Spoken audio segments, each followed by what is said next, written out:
നോക്കൂ, സജി ചെറിയാന്റെ ആ പ്രസ്താവനയെ, പരാമർശത്തെ CPIM-ലെ മറ്റാരെങ്കിലും ഓൺ ചെയ്യുന്നില്ല എന്ന് മാത്രമല്ല ഒരർത്ഥത്തിൽ തള്ളിക്കളയുകയുമാണ്. ഇന്ന് MV ഗോവിന്ദൻ പറയുന്നു, വർഗീയ സ്വഭാവമുള്ള പരാമർശം ആരു നടത്തിയാലും ഞങ്ങൾ അതിനെ എതിർക്കുമെന്നാണ് സജിയുമായി ബന്ധപ്പെട്ട ചോദ്യത്തിനുള്ള മറുപടി. KT കുഞ്ഞിക്കണ്ണൻ ഒരു CPM-ലെ മുതിർന്ന നേതാവാണ്. അദ്ദേഹം പറയുന്നു സജിയുടെ പരാമർശം എന്ന് പറയുന്നത് വസ്തുതയുമായി യോജിച്ചു പോകുന്ന ഒന്നല്ല എന്ന മട്ടിലാണ് അദ്ദേഹത്തിൻ്റെയും പ്രതികരണം. അപ്പോൾ ഇതിനെ നിങ്ങൾ ഇങ്ങനെ ഒരു ഒറ്റപ്പെട്ട ഒന്ന് അടർത്തി മാറ്റി കാണാവുന്ന ഒന്ന് എന്ന നിലയ്ക്ക് തന്നെയാണോ കാണുന്നത്? തീർച്ചയായിട്ടും അല്ല നിഷാദെ. ഇതിലൊരു കാര്യം എന്താ വെച്ചാൽ, ഇപ്പൊ KT കുഞ്ഞിക്കണ്ണന്റെ അഭിപ്രായത്തെ ഞാൻ മാനിക്കുകയാണ്, അതിനെ സ്വാഗതം ചെയ്യുകയാണ്. MV ഗോവിന്ദൻ ഇന്ന് പറഞ്ഞിരിക്കുന്ന സ്റ്റേറ്റ്മെന്റിനെ സ്വാഗതം ചെയ്യുകയാണ്. പക്ഷെ ഒരു കാര്യം ചോദിക്കട്ടെ, ഈ പിണറായി വിജയൻ മന്ത്രിസഭയിലെ ഉത്തരവാദിത്തപ്പെട്ട ഒരു മന്ത്രിയാണ്, സാംസ്കാരിക മന്ത്രിയാണ് സജി ചെറിയാൻ. അദ്ദേഹം മിനിഞ്ഞാന്ന് പറഞ്ഞ സ്റ്റേറ്റ്മെന്റ് 2 ദിവസം പരമാവധി ഓടി, പരമാവധി ഹിന്ദുത്വവാദികൾക്കും സംഘപരിവാർ ശക്തികൾക്കും വേണ്ട എണ്ണ പകർന്നതിന് ശേഷം ഞങ്ങൾ തിരുത്തുമെന്ന് പറഞ്ഞാൽ എന്തർത്ഥമാണുള്ളത്? ഇനി MV ഗോവിന്ദന്റെ സ്റ്റേറ്റ്മെന്റ് തന്നെ പരിശോധിക്കൂ. വർഗീയവാദം പറയുന്ന ആളുകളെ ഞങ്ങൾ അത് തിരുത്തും, അല്ലെങ്കിൽ അതിനെതിരെ ശ്രമിക്കുമെന്ന് വെള്ളാപ്പള്ളി നടേശൻ എത്ര കാലമായി പറഞ്ഞുകൊണ്ടിരിക്കുന്നു. നവോത്ഥാന സമിതിയുടെ ചെയർമാൻ സ്ഥാനത്ത് ഇരുന്നുകൊണ്ടാണ് പറയുന്നത്. അതൊരു സർക്കാർ സംവിധാനമാണല്ലോ. ഇവരെന്തെങ്കിലും ഒരു നടപടി എടുത്തോ? എന്തെങ്കിലും തിരുത്താൻ വേണ്ടി ശ്രമിച്ചോ? പകരം അദ്ദേഹത്തെ പിന്തുണയ്ക്കുന്ന നിലപാടെടുത്തേ. ഇനി അതും പോട്ടെ, ഈ ജമാഅത്ത് ഇസ്ലാമിയുമായി ബന്ധപ്പെട്ട് UDF അധികാരത്തിൽ വന്ന ജമാഅത്ത് ഇസ്ലാമിയാണ് ആഭ്യന്തരം ഭരിക്കാൻ പോകുന്നതെന്ന് AK ബാലൻ പറഞ്ഞു. MV ഗോവിന്ദൻ അതിനെ തള്ളുന്ന രീതിയിലൊക്കെ ഒരു സ്റ്റേറ്റ്മെന്റ് പറഞ്ഞെങ്കിലും പിണറായി വിജയൻ അതിനെ എൻഡോഴ്സ് ചെയ്തോടി ഇവരെല്ലാവരും പിന്തുണച്ചു. അപ്പൊ ഇത് സജി ചെറിയാന്റെ മാത്രം ഒരു ഒറ്റപ്പെട്ട അഭിപ്രായമായിട്ട് കാണാൻ പറ്റില്ല. കഴിഞ്ഞ കുറെ കാലമായിട്ട് കേരളത്തിലെ CPM നേതാക്കന്മാർ യാതൊരു ഉത്തരവാദിത്വവും ഇല്ലാത്ത രീതിയിൽ അവർ തോന്നിയ പോലെ പറഞ്ഞുകൊണ്ടിരിക്കുക.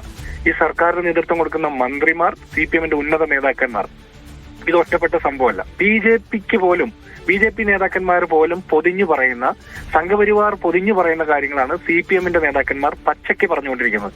എന്നിട്ട് ഇത് പരമാവധി ഇത് വലിയ ഒരു രീതിയിൽ ഇത് ആളിപ്പടർന്ന് കണ്ടപ്പോൾ ഞങ്ങൾ തിരുത്തുമെന്ന് പറഞ്ഞാൽ എന്തർത്ഥമുള്ളത്?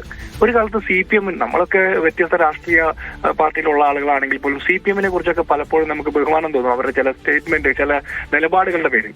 പക്ഷെ അങ്ങനെ ഒരു റെസ്പെക്ട് തോന്നാൻ മാത്രം എന്ത് നിലപാടാണ് ഈ വർഗീയതയുമായി ബന്ധപ്പെട്ട വിഷയത്തിൽ കഴിഞ്ഞ ഒരു 5-6 കൊല്ലത്തിനിടയ്ക്ക് CPM എടുത്തിട്ടുള്ളത്?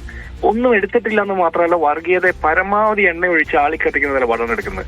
സജി ചെറിയാന്റെ ഒറ്റപ്പെട്ട പ്രസ്താവനയാണ്, വിവരക്കേടാണെന്നൊന്നും പറഞ്ഞിട്ട് ഒരു കാര്യമില്ല. കാരണം ഇത് 2-3 ദിവസം ഓടിക്കഴിഞ്ഞു. AK ബാലൻ എത്രയോ കാലമായിട്ട് ഇത് പറയുന്നു. വിജയരാഘവൻ ഇവരുടെ പോളിറ്റ് ബ്യൂറോ മെമ്പറാണ്, എത്രയോ കാലമായിട്ട് ഇത് പറയുന്നു. പിണറായി വിജയൻ പോലും പൊതിഞ്ഞു പറയുന്ന അഭിപ്രായങ്ങളുണ്ടല്ലോ. അപ്പോൾ ഇത് വെള്ളാപ്പള്ളി നടേശനായാലും AK ബാലനായാലും ഈ സജി ചെറിയാനായാലും വിജയരാഘവനായാലും ഇവർ കൃത്യമായിട്ട് ഒരു വർഗീയ ധ്രുവീകരണത്തിലൂടെ തുടർഭരണം ഉറപ്പാക്കാൻ വേണ്ടി ശ്രമിക്കുന്നതാണ്.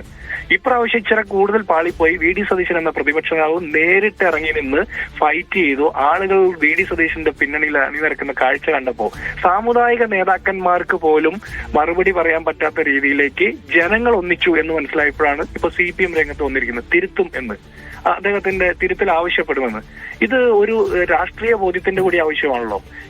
അത് ജിൻഡോ ചൂണ്ടിക്കാണിക്കുന്ന കാര്യം, അത് ഉണ്ടാക്കാനുള്ള ഡാമേജ് കേരളത്തിന്റെ പൊതുമധ്യത്തിൽ ഉണ്ടാക്കി കഴിഞ്ഞു. ഇനി തിരുത്തുന്നത് എന്തുമാത്രം ഗുണപരമാണെന്നാണ്. KT, ആ പ്രശ്നമുണ്ടോ? അതായത് ഒരാളൊരു പച്ചവെള്ളത്തിന് തീ പിടിപ്പിക്കുന്ന സ്വഭാവത്തിലുള്ള വർഗീയ വർത്തമാനം ഒരാളുടെ വായിൽ നിന്ന് വന്നാൽ ഇല്ല, KT കട്ടായി. ജിൻഡോ, ഓക്കെ, നിങ്ങളുടെ പോയിന്റ് ക്ലിയർ ആണ്. ഞാൻ അവസാനിപ്പിക്കുന്നു. താങ്ക് യു രണ്ടുപേരുടെയും പ്രതികരണത്തിന്. എന്തായാലും KT കുഞ്ഞിക്കണ്ണൻ ഇതിനോട് പ്രതികരിക്കുന്നത്, ഇത് ഒരു പാർട്ടി ലൈനല്ല, മലപ്പുറത്തെ മുദ്ര അടിക്കുന്നത് അംഗീകരിക്കാൻ കഴിയില്ല, പേര് നോക്കി ആരെങ്കിലും ഇങ്ങനെ ആക്ഷേപിക്കുന്നതും അംഗീകരിക്കാൻ കഴിയില്ല.